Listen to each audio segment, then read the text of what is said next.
regular monthly meeting of the Zionsville Board of Parks and Recreation. It's Wednesday, November 10th at 7 p.m. I'm Tim Cassidy, the president, and I'll do a roll call of members of the board. John Stair, vice president. Here. John Wollenberg, secretary. Here. Aaron Bidwell. Here. Jill Pack is absent. Sarah Moore. Here. John Solovich is also absent. There being a quorum, we'll move forward. Is there any questions or motions concerning our minutes from the October 13th meeting, which were submitted in advance? Not. Is there a motion to approve? I'll make a motion to approve. Is there a second? Second. Second, Aaron Bidwell. John Stair moves. All in favor, say aye. Aye. Unanimously approval of the minutes. Are there any public presentations at this point in time? We always have a section in our meeting. If anybody wants to present for a few minutes, they're welcome to. Anybody on the electronic virtual communication who has any questions? If not, then we'll move forward to staff reports. And let me acknowledge the presence of Jared Logston, our park superintendent, Mindy Murdoch. Mindy, our director of recreation. Roger Burris, our board counsel, is absent this evening. He's on a visit. He may be listening to us on the phone. Tricia McClellan, a principal at REA, is also here. She'll be a part of a couple of the reports later on. All right, turn it over to Jared for staff reports. All right, thank you, Tim. Just 3 quick announcements from around the divisions of the department. The first is a kudos and special hand to the maintenance department. Over the past month, they have effectively built the platform which will host the ice rink for Winterfest, and that was no small task whatsoever. Over 150 platforms of 2x10s and marine treated pressure board. Each little panel they built weighs about 200 pounds, so they were able to effectively create an assembly line and pump that over the last month. So we really want to thank Greg, Rick, Matt, Will, and Bryce for that, on top of keeping our parks looking good over the past month as well. So thank you for that. I want to give a shout out to Mindy and the programs department for Trick or Treats, hosting over 400 attendees, and I'll let her go into a little bit more detail on that soon, but just wanted to give a special kudos to them as well. That event was on a Saturday, and it hosted over 400 students or attendees down at Elm Street Green. The weather was perfect, and we had a great turnout. And finally, I wanted to mention the accolades of the golf course this year, closing on a high note. In just 11 days in October, they had over 632 rounds of golf played, and that brings us just under 19,000 for the season. So a fantastic season at the golf course, even if it was shortened just a little bit. And that's all the superintendent updates. All right. Anything from Mindy? Did you want, or was that? Yep, Mindy's got some to share. No director of maintenance report, correct? Yep. That was subsumed in what you gave us. Okay, Mindy, you're up. All right. Good evening, guys. I just wanted to follow up on a few larger projects and events that we had that kind of ended in October. As Jared had mentioned, Trick or Trees, which, if you know from previous, Trick or Trees was tied to the Nature Center and its old location with the Zion Nature Sanctuary. And with it moving into the library, we figured this probably wouldn't be the best thing to have hundreds and hundreds of people kind of, take precedent on the library for it. So we decided to move it to Elm Street Green and utilize the roundabout trail that is there. And so we opened up to 200 children and their parents. We filled in about 3 days. And so, yes, we had 401 exactly that we counted. We probably missed a few, but it was nice because we were able to bring in some community partners. So the library was there, as well as with the bookmobile. We had Bach to Rock join us and do, again, they're kind of the same with Creek Fest. They kind of had their musical instruments out that the kids could try out. The Zionsville Parks Foundation was there as well. So it was a nice nice Saturday morning, and hopefully next year we'll continue to expand upon that one. I also wanted to let you guys know, Tales on the Trails did end on end of October. This was the first year, actually, we've been kind of keeping a steady number, and this year we actually had 90 dogs register. So that's the most that we've had. So I think it's starting to get out there more. The more that we do marketing for the parks, the more we're in the public eye, that some of these events that we've had are really starting to pick up speed. So we had 90 dogs. 23 of those completed, which was 6 of the 8 walks, and actually 7 dogs walked all 8. And I will say, doing the group walks, some of those 7 dogs walked more than 8 repeatedly over it. And at least 46 of those 90 submitted a walk. So I don't know, without them submitting, whether we had other ones that went out and walked and they just never turned something in for us. But the hope is that they still went out there and they just never got around to submitting into a form that they went on a walk for us. But we want to thank Duke Energy was our sponsor for this year. So, and then the last one that we wrapped up was Magical Park. So I know in my report, hopefully it made it your way, was kind of the analytic graphs of kind of the month to month that went on. So we had 560 participants, and that's for those 3 months. We would have hit more, but unfortunately our last event for Magical Park, our Magical Park After Dark, it decided to pour on us the entire night. So we had 75 people registered for that. And we tried it. We had one family show up. So they were diehards. They had a blast doing it. But so we would have definitely surpassed that 600 number if we were able to do that last program. But you can kind of see in the analytics, it really was when we hosted either an event or it reached, had some social media, or some things were like shared on the news or Indie with Kids, that we'd see that spike and then it kind of plateau down. So something to think about. We will be doing a community survey. We'll be going out to see, if people that did do Magical Park, what they liked about it, what they didn't like about it, ways that we could improve, but also hopefully get people to also take the survey if they didn't do Magical Park and find out why. What were the reasons why they decided not to give it a try? But I think next year, if we decide to maybe look at this again, I still feel that talking with Jared, probably keeping with that 3-month time frame, so it's something new and something novel, rather than bringing it back for an entire year and then trying to keep it from becoming stagnant for it sitting there. But it's a nice way to utilize, a section of the park that doesn't get a lot of use right now. So, but that's all I have, unless you guys have any questions for me. Any questions? No, then let's move on. Without Roger, we'll move into new business. Lots of things going on. So an unprecedented number of recreational programs and capital projects going forward. So number 1 is the golf course cart pathway change order.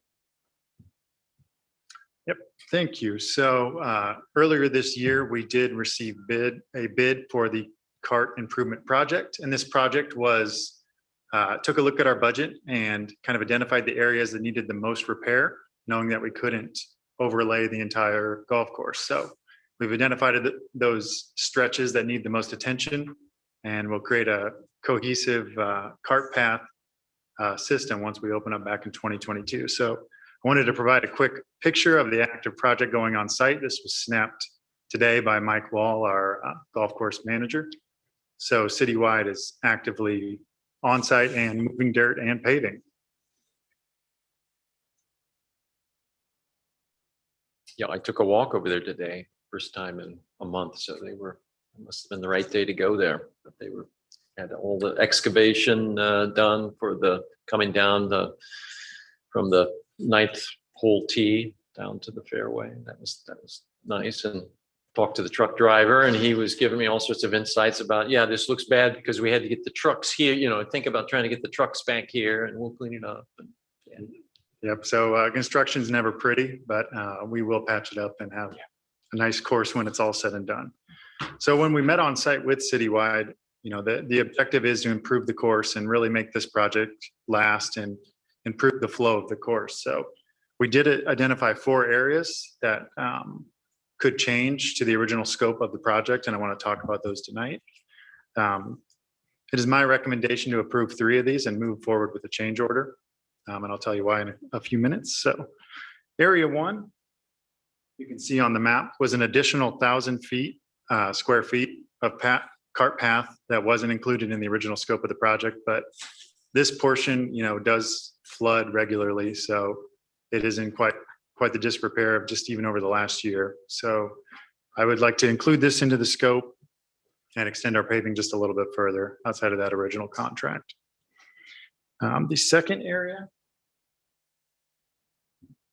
How much is that going to cost? So that portion of it is $9,600. So the second portion is back towards the 8th hole, and it's creating a turnaround, which is going to improve the flow of carts, which are going down or up that hill as they go from hole 7 towards hole 8. They're routinely using that area to turn around anyways, so this would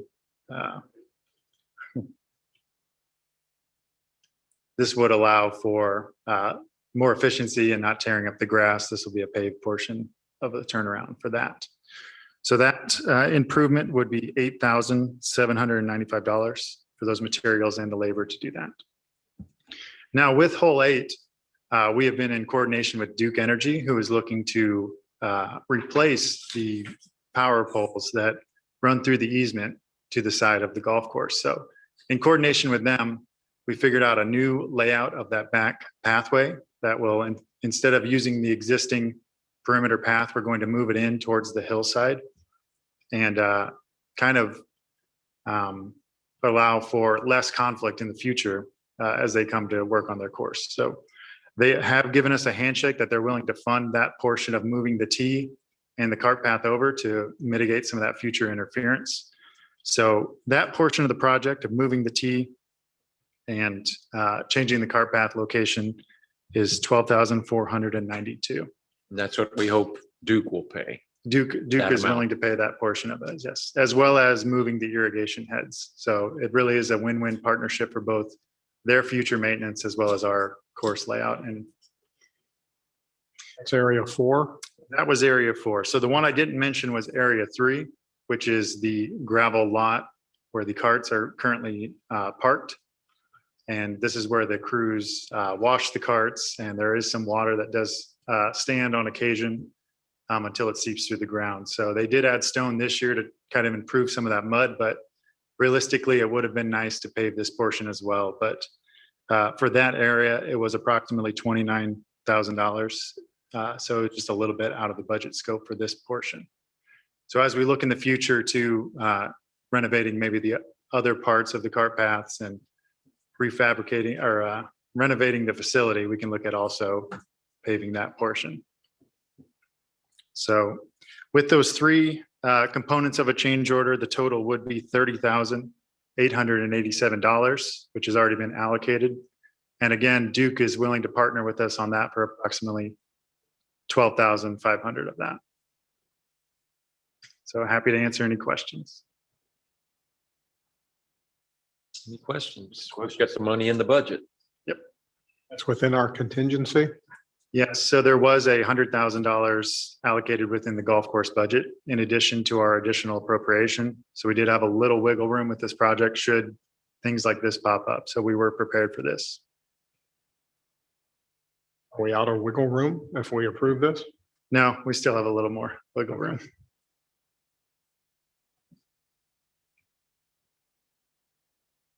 Anyone? Questions? Motion to approve the change order as submitted by the superintendent? I'll make the motion if there's no other questions. I'll second the motion of John Wallenberg to approve the change order as submitted. There are no further questions. Let's move to a vote. All in favor, say aye. Just real Oh, quickly. sure.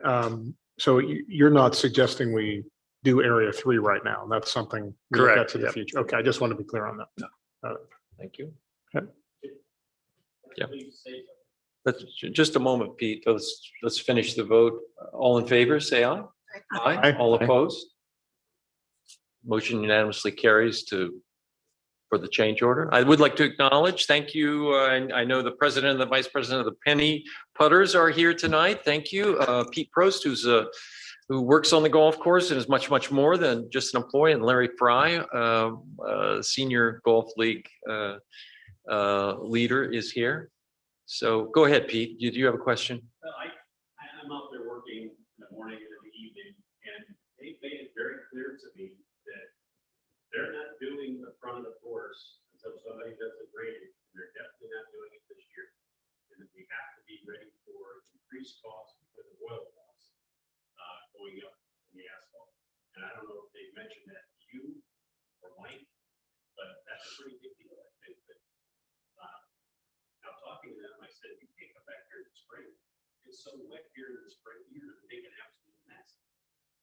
And they said, well, what about the summer? I said, yeah, I was going in the summer. I said, how long do you think you do in the summer? So we might do it 2 weeks. So I don't know, I mean, that probably has to be. Well, they certainly have a bond and a contract, but any comments on the timeline for the project at this point? Anything they've said that would We have lead us received, to think that they will not finish this year? no, we have received no indication that they anticipate working past their deadline of December 10th. So. All right, anything we can help on communication? So I'm sure everybody's, where can I go? When will this be open? Yeah, go ahead. The Duke portion, will that be done this year? Have they indicated it would get done this year? Yep. Will they want to come back? They're motivated to spend those funds within this fiscal calendar. So their priority, it keeps shifting a little, but we're still optimistic it's going to be December. So we're preparing the ground, but not necessarily putting down the finished seed, just a cover crop. So when they come in and change up things, it won't be a bad investment on that. So that is still the goal. You've seen they've excavated the changed route around the 8th hole tee box already, as well as the descent from the 9th hole tee. Although that's rough still because they have trucks coming up. And there's numerous big trees that are 3 to 5 foot underground now, which are gonna die. Coming down the hill, those have to be, somebody has to take care of those at some point, they're gonna die. Yeah, well, Yep, we are actively watching the project, and as these changes come up, we'll address them. all right, let's move on. Busy agenda, 2022 fee schedule. Jared, and I think all the members received the proposed fee changes in advance.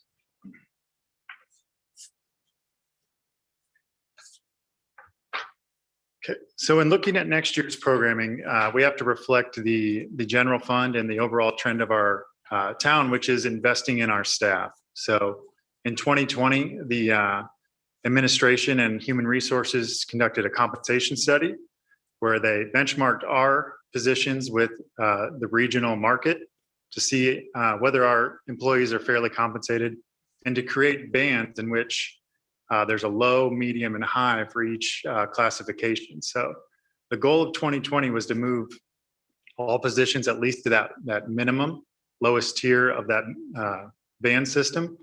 And then through annual review and performance, those pay scales will be adjusted. So with that in mind, it also does affect our programming wing. So we do want to continue to invest in our employees. And that is the primary reason for some of these changes within the fee schedule. So we'll go through that. So like I said, the objectives of next year's budget are to invest in our existing staff and build capacity, continue to expand our recreation and nature-based programming sustainably, and also improve accessibility in our programming in parks. So this schedule, it might be kind of hard to read. I apologize for that. This is the same layout as last year's, and in those far right 2 columns are the 22 proposed changes to the budget. So no changes in the community garden or shelter reservation programs. Concerning the dog park membership, originally we did offer a $25 discount for this initial year as we got things rolling. And we also only anticipated 300 dogs using the park. Well, we've been monitoring the situation all year, and we have over 500 dogs permitted now, and we're still only seeing a couple dozen a day. So we still have plenty of room to grow and monitor that. So we've seen 3 out of the 4 seasons now. We feel fairly confident our 3 acres can continue to accommodate the usage in Zionsville. So I propose that we continue to honor that $25 discount next year for our residents and offer that $75 rate as they renew beginning in February. So, And you will be increasing the number of potential key holders? currently we are at 509 permit holders. So they might have multiple dogs. Some dogs have passed away, but really we're watching that daily log of the door and seeing how many dogs are coming in and coming out and looking at when there's overlap. So we really are still only seeing, 6 to 12 dogs in the 3-acre park at a time. Unlimited right now? The entries The number, can anybody join the dog park? at this point? time, any Zionsville resident can join the dog park. Yep. So that's the word. That's. Yep. Okay. Subject to change. Subject to change limitations in the as future, usage patterns change. Okay. So the other change is the memorial donation program. So we piloted this in 2021 with overwhelming success. We've had over 7 benches requested and ordered, as well as 2 to 3 trees. Like everything this year, construction costs have gone up, supply chains have been fragmented, and the costs for materials have gone up. So we're noticing across the board that our memorial benches have also gone up. So I'm proposing that from $1,000 for memorial bench, we move that to $2,000.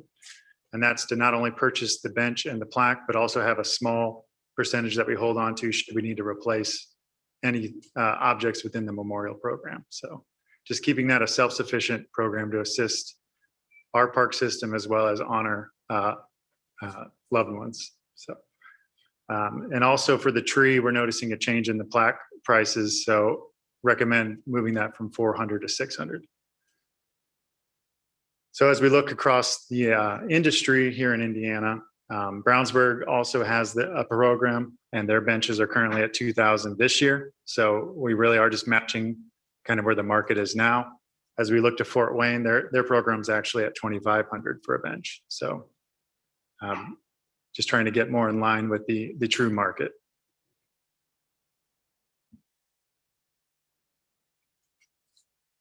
For Nature Center, the biggest change to the pricing at the Nature Center is that the seasonal staff wage has been adjusted to match the market level. And that is a 45% increase within this year to the new band. So to recover that cost, we have made a couple of adjustments, primarily in our summer camp program, so that we can fund those seasonal positions as they come on to offer those programs in the summer. So we're going to continue to try to match our recovery percentages that we presented at the beginning of last year. And that is to really create a self-funded and self-supported programs department. So as we develop our programming schedule, we'll continue to be able to offer free programs, subsidized programs, and also charge where appropriate to recover fees to cover our costs. New this year with the Parks Foundation, we began to discuss the option of scholarships, and we'll work with them through the winter to ensure that if there are Zionsville residents that wish to attend any of our programs, they'll have that opportunity through a scholarship program. So more to come on that in the future. But like I mentioned, the only real changes are to the summer camp structure. So currently, the hourly rate for summer camp was $6 for resident and $7 for non-resident. I propose that we adjust that to $8 an hour for residents and $9 for non-residents. So a 3-hour program.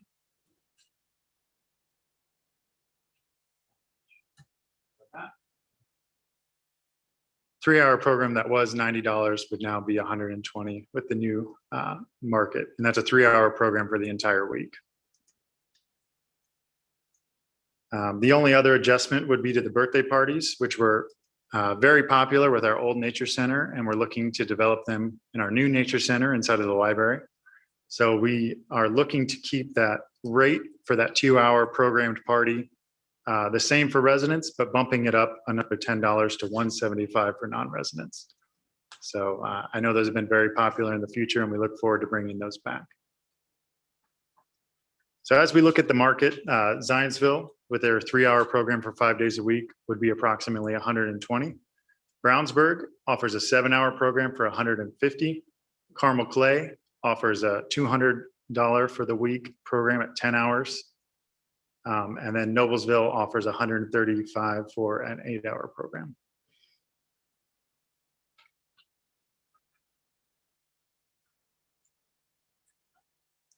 For our golf course, another record year.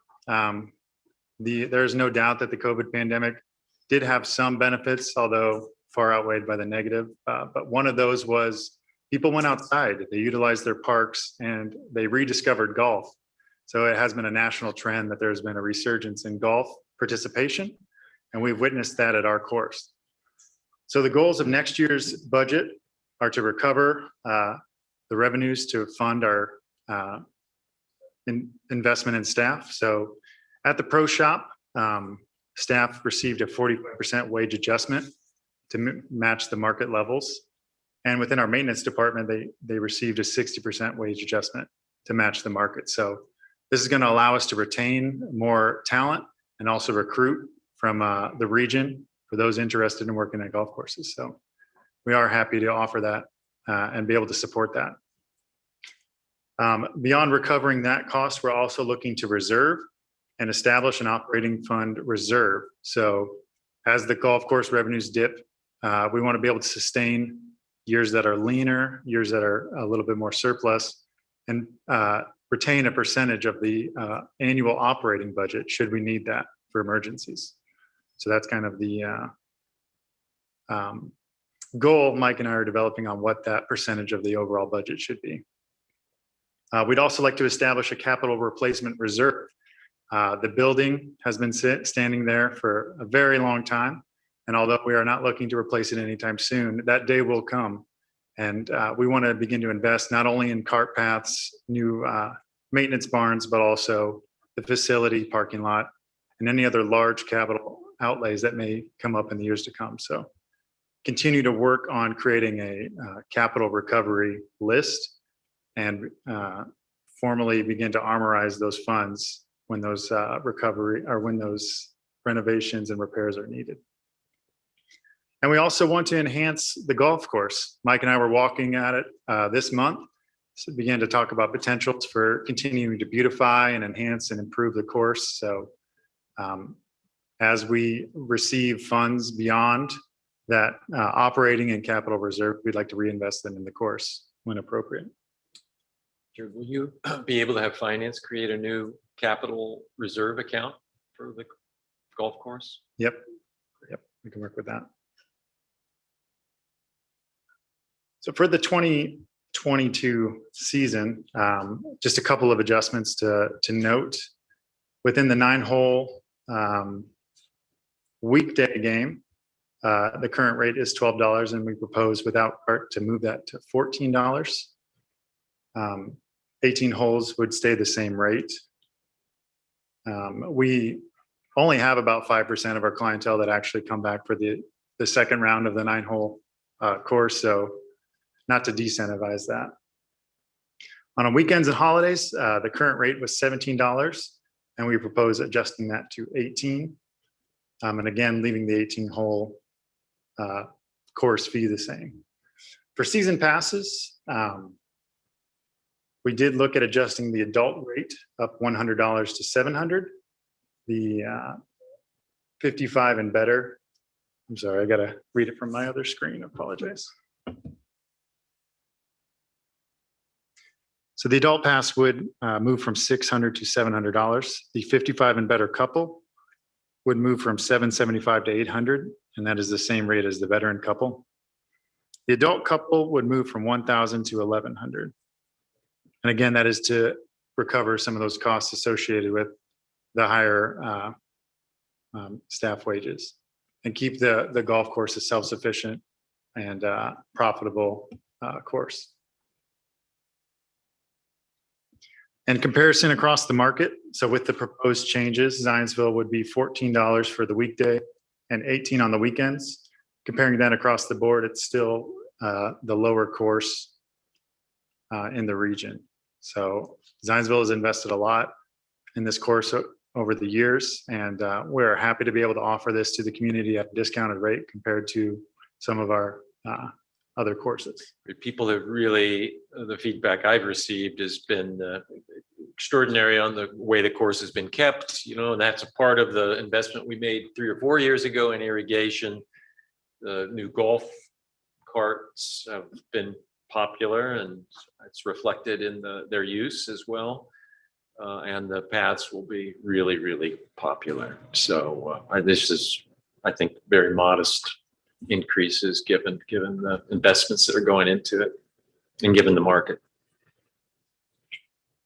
That is the 2022 fee schedule. Happy to answer any questions concerning any components.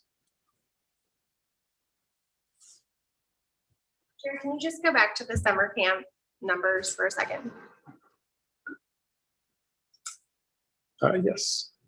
Like everything else seems kind of totally in line with our neighbors, except for the summer camp pricing. I just want to kind of understand a little bit better how we arrived at that number. Yep. So I too was a little curious as I began to probe the market, and I'm not sure if they're offering their summer camps at a different rate with a different subsidy level. So kind of the philosophy behind our summer camps have always been that they run at about 125% of costs. So we're able to recover for those seasonal staff we hire specifically for summer camp, and then also recover for the supplies and the activities that go along with summer camp. So Mindy has built a great system of keeping that generating and moving forward and growing over the years. And with the increase in wages, we're talking about several dollars an hour per seasonal. So this was an effort to recover that. So it could just be hidden in these other published costs for our neighbors that they could be subsidizing it more than we would be. I would imagine so. I haven't had a conversation with them, but their programs are also structured differently. Some of those camps are charged at a different rate for aftercare and before camp care. So they might have other mechanisms in place that we just simply don't offer or have. Thank you. And then I had some questions about how you came up with the fees that you did increase. Some of them were a 50% increase and some were smaller. Was it just a good round number? Was there a formula? Yeah, which ones are you speaking of specifically? Well, let me look through here. Yeah, yep. So Like youth programs, you were, oh no, you're not increasing that one. Let's see. concerning the memorial benches, that is just how much construction materials have gone up. Yeah. So our benches went from approximately $800 to $1,300. So recovering that, as well as the plaque prices that we were quoted when we began the program, have also gone up over the past 10 months. So the entire market has just shifted a little bit. Maybe when we get to say summer camps where it was, you moved from 60 and 70 to 80 and 90, and the golf courses went up in a different percentage as well. So I just wondered what formula you were using basically. Yep. So again, different disciplines. So the golf course has merchandise and concessions and other systems in place to keep the green fees down, but then also still recover, as well as other operational costs. So the carts do take gas. There is a facility. Whereas the camps, they are generated and ran primarily by staff, the supplies we purchase. So there's basically a formula. You figure out how much you spend and then try to divide that by the number of people that you're expecting to get. And you want to keep it at a certain level. And keep it at that. That's basically what I'm trying to. 125% recovery for camps. Okay. Yep. And then I wondered about, you were talking about sponsorships for kids to go to the camps, but I also think that if you have a chance, you should consider, say, dog park membership sponsorships, because I bet people who lose a pet would be interested in sponsoring a dog park membership, because it can be quite a bit for some people, that fee. And I just think that's an opportunity out there that people would be interested in. I think that's a great idea, Sarah. Thank you. Mm-hmm.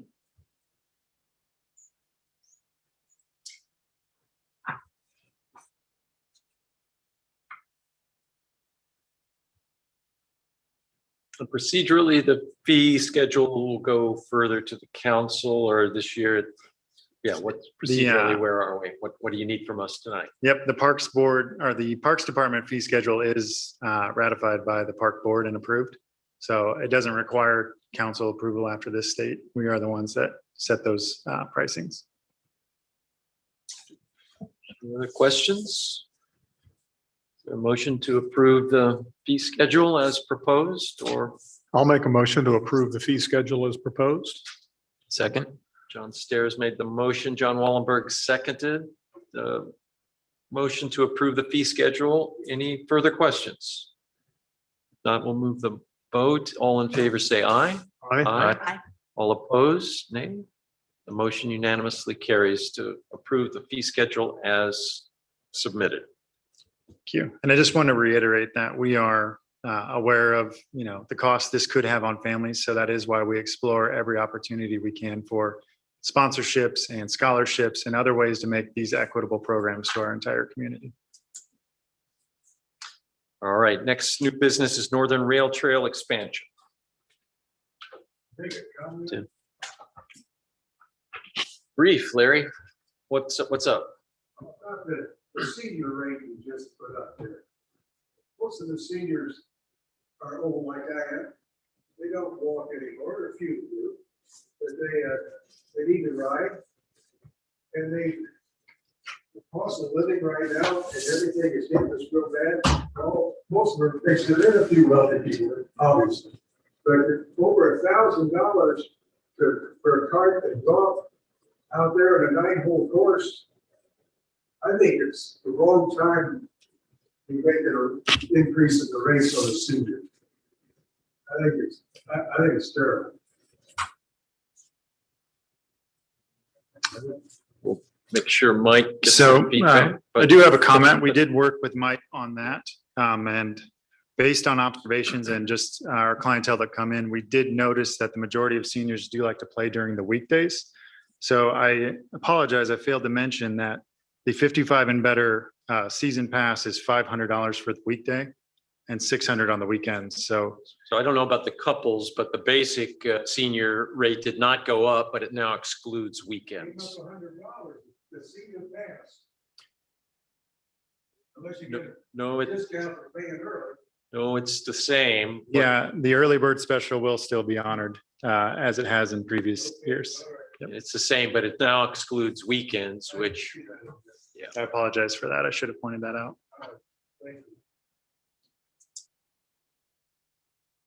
all right. Anything else before we move on to the Northern Rail Trail expansion? All right. Jared, do you want to update this, or am I on for this? I'll punt it to you if you'd like. Okay, and Trish, so we have a design for the Northern Rail Trail expansion. So we're finalizing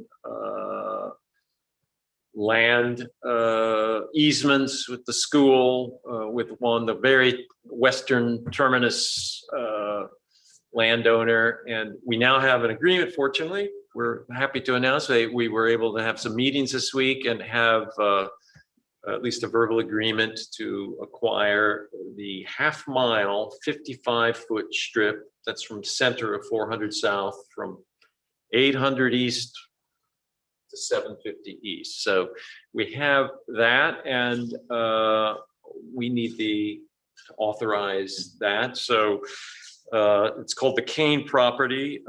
We had appraisals done of the property in 2019. One was updated in July of this year, and the proposal is to acquire that property for up to the amount of the updated appraisal. The appraisal by Valuations, Real Estate Appraisal and Consulting. That number is $114,500. You give me that location again? Yeah, it's the very west. It's the final half mile of the trail that will be going east and west. It is along 400 south, Okay. and it stretches from 800 east west to 700 east. It's a 55-foot strip, but that's from the middle of the county road, so it's actually less than 55, but the way the property and deeds are set up, it's from center of road there. It's about 2.7 acres. Okay. So we're really happy, and we'll be looking at a memorial to, it's an 80 acre heritage farm, very, I think a great piece of property, and for a farm heritage trail, you can't beat, I mean, it's a heritage farm. So we'll be trying to honor that in some way, shape or fashion with a rest stop that's designed near the end of our trail.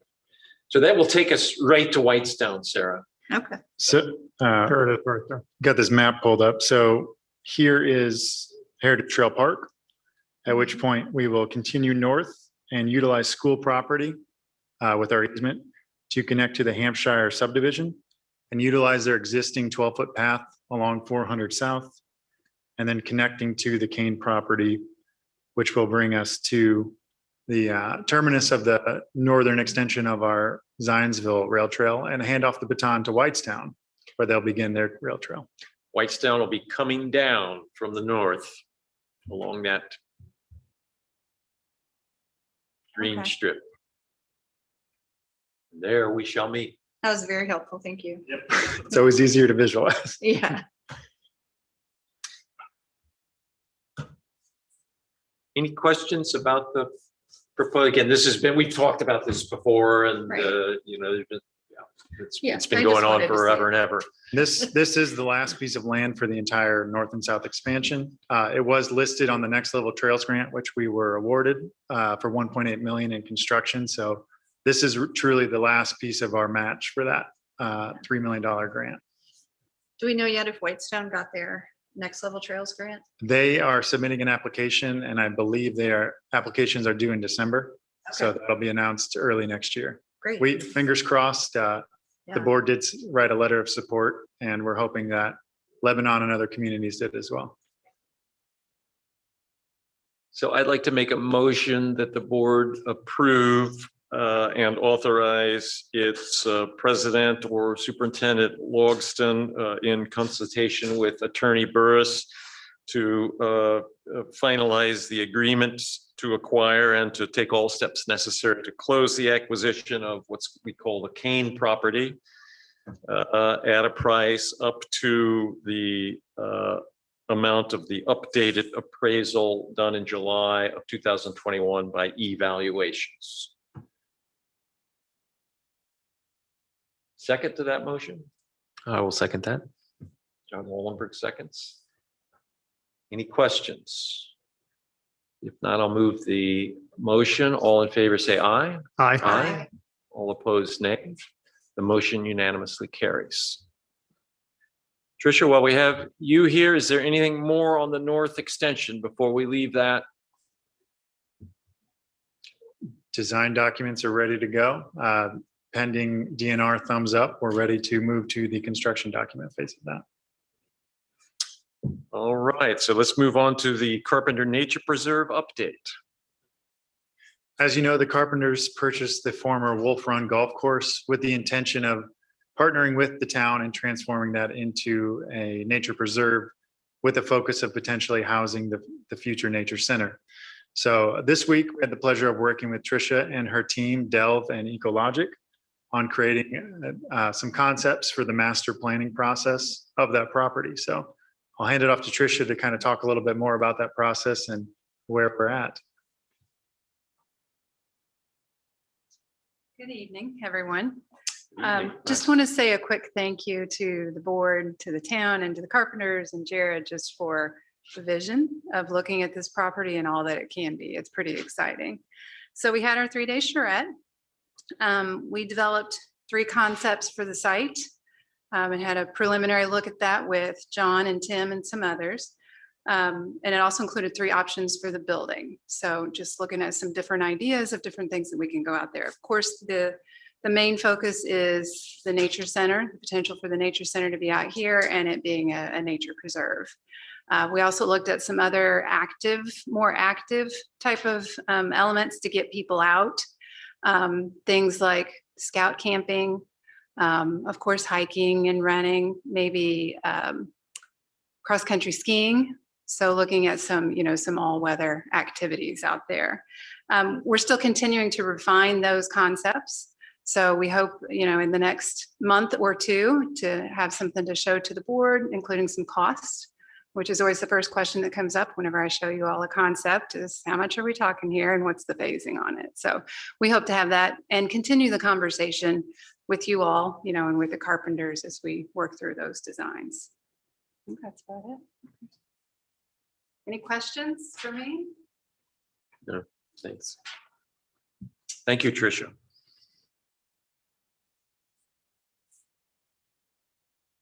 All right. Anything more on Carpenter Nature Preserve? If not, we'll move on to the rail trail widening update. So on the tail end of our northern and southern expansion of the rail trail, and with the the receiving of the Next Level Trails grant round 2, we do have the opportunity to look at our existing rail trail and identify problems such as with the drainage and also widen to match the 2 terminus ends that'll be approximately 15 feet. So earlier this year, we did begin to work with Tricia on the scoping study for widening the existing trail and developing some of those cost estimates for some of the options we can have as we utilize the remainder of our bond dollars to improve one of our biggest amenities in the town. So I'll have Tricia up here one more quick time to give a quick update where we are with that. So last month we did a detailed assessment of the trail. And then we also included the paths around Carter Station. It came out a little fast, didn't it? And what we've done since then is develop 3 concepts. We've got a graphic for, what that will look like, and we're working on the cost. So again, in December, I can give you what those 3 ideas are and what the costs are. What it's going to end up is your Cadillac version, your, everything you want, but it's going to be probably the most challenging. And then we'll give you one that is most of what you want, but it's utilizing more of the existing trail that's in good condition, replacing where we need to. And then the third one is going to be probably the most economically feasible out of all of them. But it gives you those options to look at. And we'll give you along with that the assessment of it's difficult in here because of the drainage, because of the slopes, whatever it is that is making that particular section of the trail a little more challenging, and show you those costs that are Is it challenging in terms of cost or in terms of achieving the 15-foot? It's goal? both. It's both, which Could be makes either. it, yes, it really is getting that 15 feet width in some areas that then makes that cost go up, because it may involve drainage, it may involve grading, it could likely involve walls. Once you start getting to those types of structures, even for a short length, it does raise your cost up. So that's one of, in the middle is there may be some sections where we propose 12 feet instead of 15, but we'll show you what the reasons are for doing that and what the benefits are for doing that. So you can really make a good assessment of which of the options you'd like to proceed with. Or as always, you may pick half of one and half of another. So we'll have a good idea of the direction we go from there. All right, looking forward to December. All right, if there's no more new business, or there is no more new business, how's that? Let's go to old business, Winterfest. Like I mentioned, another kudos to our maintenance department for building the platform which will host the ice rink. For the rest of the month, they will be transporting that with the assistance of Lowe's. So we do want to give a shout out to Lowe's for their sponsorship in that. And we'll be moving them to Mulberry Fields, where we'll begin to develop and establish that platform. The ice rink should be arriving the first week of December. We'll be busy building that, and then working with the fire department, we'll fill it up the second week of December in preparation for the event. So everything's moving along fantastic. You've started the marketing blitz. I saw some very nice graphics. I don't know who prepared those. Those were nicely done. Yeah, they're in the Current or I Town. think I just got a flyer in the mail today too. Holly, our Postcard. graphic designer, has been hard at work on those. We're also creating a flip book for the website, as well as other promotional materials. So we're about to have a big rollout of promotions for the event and get everyone excited. So we're pretty excited behind the scenes. Kudos. Okay, onward to Overly Warman Park. Whew, nice pictures in the press on that as well. Absolutely. So the pedestrian bridge from the southern expansion onto Overly Warman Park has been placed. Looks fantastic. It's really going to match the aesthetic of that area, and it just looks really good in the fall. So great choice on that color. Beyond that, progressive trail design has been on site, beginning to develop the mountain bike trails. And the playground should be constructed in the coming weeks. So Overly Warman is moving right along. We still anticipate an opening next spring, a full opening. Great. When will we see a change order relating to the pond and boardwalks? We Or are waiting. Maybe there's more, but I know that one's in the works. What's the status of that? That's So- change project managers. With Overly Warman Park, there have been challenges. As you can imagine, with a clean field site, you never know what you're going to dig up. So we have had some change orders along the way. The most recent will be some of the issues we've had with the boardwalk. So we have had to make some revisions and shorten the boardwalk in certain areas and create a fishing pier or lookout rather than a true boardwalk onto the water. So that change order will be coming once we hear back from our structural engineer on some of those proposed changes. So beyond that, there is a large deposit of dirt near the playground area that will have to be accounted for. So that will be included in that future change order, addressing that. And with challenges come opportunity. So with that dirt mound, we're going to be able to create some more level area to expand the park. With Overly Warman, it truly is embracing the site and only impacting the areas that we've specified. So a lot of it will be more rustic nature trails. So this will give us just a little bit more area to have around the developed playgrounds and park. Yeah, I must say the view, I walked the rail trail, which has now been cleared and is ready to, and you can walk to the point where the bridge, I don't know if you guys have done that yet, but it's all cleared and the bridge from the rail trail to the mound, and it's a spectacular vista. I can't wait to go across the bridge. I mean, it really does invite you into what will be a fantastic park. All right. Speaking of the rail trail south extension, let's move on to that under old business. So the rail trail south extension was delayed as we discovered a water main from 1937 that through the changing of hands of water rights in Zionsville, it got left off the initial 811 surveys. So we adapted. Luckily, Citizens was nearby with their contractor and they are now on site punching that new water main. So that is moving forward. Currently, once able to re-access the area, HIS will complete the Starkey Avenue Bridge replacement, and we will reopen the Southern Rail Trail this winter to allow for use this winter, and then close next year for approximately 1 to 2 weeks to finish up with the paving. So a little hurdle that we're able to adapt with.